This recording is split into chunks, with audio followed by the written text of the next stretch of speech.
नमस्कार दोस्तों।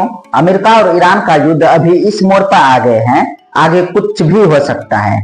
अगर डोनाल्ड ट्रंप अपने आप पर आ जाए तो ईरान को नक्शे से भी खत्म कर सकता है।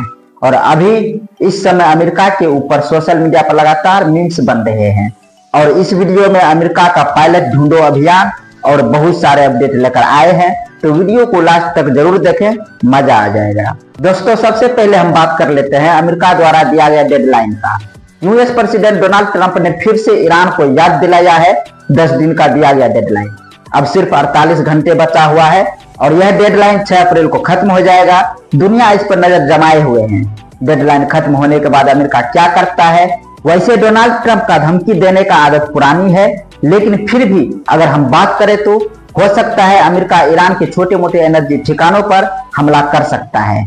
लेकिन ईरान भी चुप नहीं बैठने वाला है और अगर थोड़ा सा भी अमेरिका गलत कदम उठाया तो इसका परिणाम पूरी दुनिया को भोगना पड़ेगा। दूसरी तरफ बात कर लेते हैं, अगर ट्रंप अपने आप पर आ जाए तो क्या कर सकते हैं। तो आपको बता दें, ईरान को चारों तरफ से अमेरिकी सेना ने घेर रखे हैं। बस इंतजार है ऑर्डर का। जैसे ही प्रेसिडेंट ट्रंप का ऑर्डर मिलेंगे, तुरंत अमेरिकी सेना ईरान में ग्राउंड इन्वेजन चालू कर देंगे। पर यह बोलना जितना आसान है उतना ही इसको समझना मुश्किल है, क्योंकि जैसे ही अमेरिका ने ईरान में ग्राउंड इन्वेजन करने की घोषणा की, उसी समय इजराइल ने अपना हाथ पीछे खींच लिया। इजराइल ने साफ शब्दों में कह दिया, ग्राउंड इन्वेजन में इजरायली सेना अमेरिका के साथ नहीं उतरेंगे। इसका रीजन यह है, लगातार कई साल से इजराइल हमास और हिजबुल्लाह जैसे संगठन से लड़ रहे हैं, जिससे इजराइल का सेना पहले से ही कमजोर हो चुके हैं और अभी तक लगातार लड़ ही रही है। और इसी समय अगर वह ईरान से लड़ने के लिए भी अमेरिका के साथ आए तो इजरायली सेना खत्म होने के कगार पर आ जाएंगे।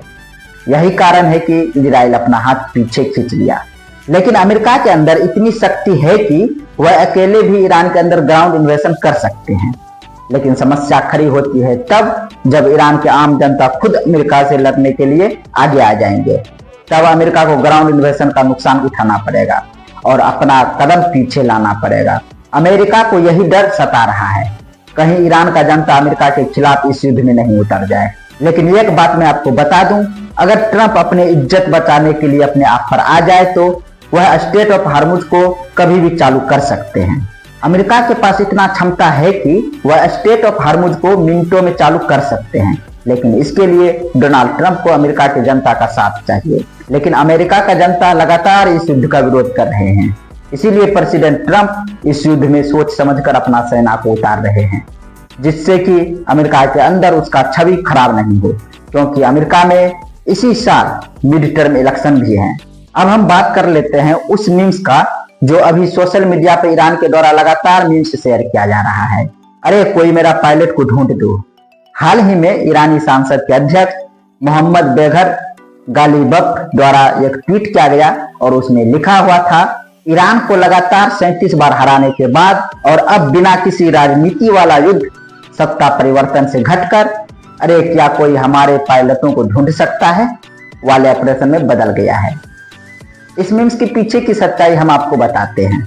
ईरान ने हाल ही में दावा किया, हमने अमेरिका का 2 F-35 फाइटर जेट को मार गिराया है। लेकिन बाद में सच्चाई सामने आया, F-35 के जगह पर F-15 मार गिराया था। यह अमेरिका और पूरी दुनिया के लिए चौंकाने वाली खबर थी। F-15 4th जनरेशन का फाइटर जेट है, लेकिन F-35 के मामले में काफी कम शक्तिशाली है।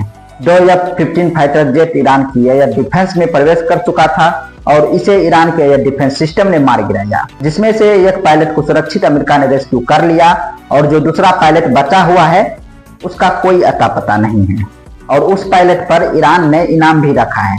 अगर कोई उस पायलट को ईरानी सेना को सौंपता है तो उसे इनाम दिया जाएगा। अमेरिका लगातार ईरान के अंदर पायलट ढूंढो अभियान चला रहा है। किसी भी हाल में अमेरिका को वह पायलट चाहिए। अगर पायलट नहीं मिला तो डर है कहीं ट्रंप के खिलाफ बगावत नहीं हो जाए। अगर ईरान ने उस पायलट को अपने कैप्चर में ले लिया तब ईरान अमेरिका के ऊपर दबाव बना सकता है। तब ईरान के कहे अनुसार ट्रंप को शर्त मानना पड़ेगा। नहीं मानेंगे तो अमेरिका में ट्रंप के खिलाफ बगावत हो सकते हैं। और कुछ जगह से यह भी रिपोर्ट आ रहे हैं कि शायद ईरान उस पायलट पर रहम करके छोड़ भी सकते हैं। जाओ मैंने तुम्हें छोड़ दिया, मेरा दिल बहुत बड़ा है, दुनिया को दिखाने के लिए ईरान यह भी कर सकता है। और अगर ऐसा ईरान किया तो इससे अमेरिका का पूरी दुनिया में घोर बेइज्जती होगा।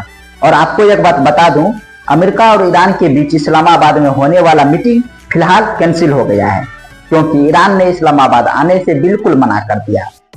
उनका कहना है अमेरिका का कुछ ऐसे शर्त हैं जिसे ईरान कभी नहीं मान सकते, इसलिए फिलहाल इस मीटिंग को ईरान खत्म कर दिया। और उन्होंने यह भी कहा भविष्य में आगे चलकर बातचीत हो सकते हैं। कुल मिलाकर अगर आपको हम सभी खबर का निचोड़ बताएं तो अभी ट्रंप बौखलाए हुए हैं। कभी युद्ध पर बातचीत की बात करते हैं, कभी तबाही मचाने की बात करते हैं। जहां तक बात रही डेडलाइन का, तो डेडलाइन खत्म होने के बाद क्या अमेरिका ईरान के अंदर ग्राउंड इन्वेजन लॉन्च कर सकते हैं या कोई बड़ा कदम उठा सकते हैं? कमेंट करके जरूर बताइएगा और वीडियो को एक लाइक करके चैनल को सब्सक्राइब जरूर कीजिएगा। धन्यवाद।